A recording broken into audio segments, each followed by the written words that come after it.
ಕರ್ನಾಟಕ ದಲಿತ ಸಂಘರ್ಷ ಸಮಿತಿ ಅಂಬೇಡ್ಕರ್ ವಾದ ಸಂಘಟನೆಯಿಂದ ಯಾದಗಿರಿ ಪ್ರವಾಸಿ ಮಂದಿರದಲ್ಲಿ ದಲಿತ ಜನಗ್ರಹ ಸಮಾವೇಶ ಕಾರ್ಯಕ್ರಮ ಕುರಿತು ಪತ್ರಿಕಾಗೋಷ್ಠಿ ಕರೆಯಲಾಯಿತು. ರಾಜ್ಯ ಸಂಘಟನಾ ಸಂಚಾಲಕ ರಾಮಣ್ಣ ಕಲ್ಲದೇವನಹಳ್ಳಿ ಮಾತನಾಡಿ, ಜುಲೈ 3ರಂದು ರಾಜ್ಯ ಸಂಚಾಲಕರಾದ ಮಾವಳ್ಳಿ ಶಂಕರ್ ಅವರ ನೇತೃತ್ವದಲ್ಲಿ ಭೂಮಿ, ವಸತಿ, ಬ್ಯಾಕ್ಲಾಗ್ ಹುದ್ದೆ, ಉದ್ಯೋಗ ನೇಮಕಾತಿ, ವಿಶೇಷ ಘಟಕ ನೀತಿ ಯೋಜನೆ ಹೀಗೆ 19 ಬೇಡಿಕೆಗಳ ಹಕ್ಕುತ್ತಾಯಗಳು ಈಡೇರಿಸುವಂತೆ ಒತ್ತಾಯಿಸಿ ಬೆಂಗಳೂರು ಫ್ರೀಡಂ ಪಾರ್ಕ್ನಲ್ಲಿ ಬೃಹತ್ ಪ್ರತಿಭಟನೆ ಹಮ್ಮಿಕೊಳ್ಳಲಾಗಿದೆ.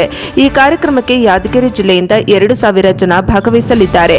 ಈ ಸರ್ಕಾರ ಎಸ್ಸಿ ಜನಾಂಗದ ಅಭಿವೃದ್ಧಿ ಅನುದಾನವನ್ನು ಅನ್ಯತಾ ಯೋಜನೆಗಳಿಗೆ ಬಳಸಿ ಮೋಸ ಮಾಡುತ್ತಿದೆ. 7C ಕಾಯ್ದೆಯಡಿ ಅನುದಾನ ದುರ್ಬಳಕೆ ಮಾಡಲಾಗುತ್ತಿದೆ. ಕೂಡಲೇ ನಮ್ಮ ಬೇಡಿಕೆಗಳನ್ನು ಈಡೇರಿಸಬೇಕು ಎಂದರು. ಈ ಸಂದರ್ಭದಲ್ಲಿ ನಾಗಣ್ಣ ಬಡಿಗೇರ್, ಮಾಳಪ್ಪ ಕಿರದಳ್ಳಿ, ನಿಂಗಣ್ಣ ಬೇರನಾಳ್ ಸೇರಿದಂತೆ ಪದಾಧಿಕಾರಿಗಳು ಉಪಸ್ಥಿತರಿದ್ದರು. ವರದಿ ಜುಮ್ಮಣ್ಣ ಗುಡಿಮನಿ, NKS TV4.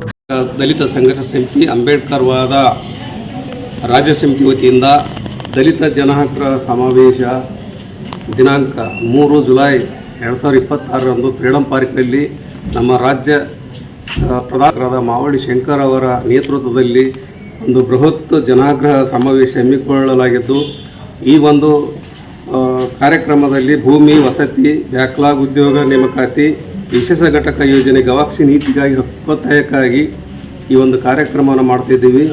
ಮತ್ತು ಪ್ರತಿ ಜಿಲ್ಲೆಯಿಂದ ಸಾವಿರಾರು ಜನಸಂಖ್ಯೆ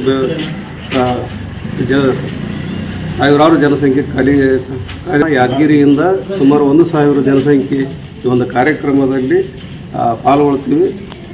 ವಿಶೇಷವಾಗಿ ಈ ಒಂದು ಕಾರ್ಯಕ್ರಮದಲ್ಲಿ ವಿಶೇಷ ಘಟಕ ಯೋಜನೆ ಹಣವನ್ನು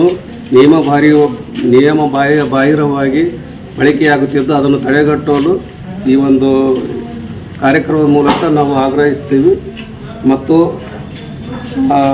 ಭೂಮಿ, ವಸತಿ ಎಲ್ಲ ಒಂದು ವಿವಿಧ ಬೇಡಿಕೆಗಳಿಗಾಗಿ ನಾವು ಆಗ್ರಹಿಸ್ತಿದ್ದೀವಿ. ಅದಕ್ಕಾಗಿ ಈ ಒಂದು ತಮಗೆ ಸಂದರ್ಶನ ಕೊಟ್ಟಿದ್ದೇವೆ. ಕಲ್ಲದೇವನಹಳ್ಳಿ ರಾಜ್ಯ ಸಂಘಟನಾ ಸಂಚಾಲಕರು.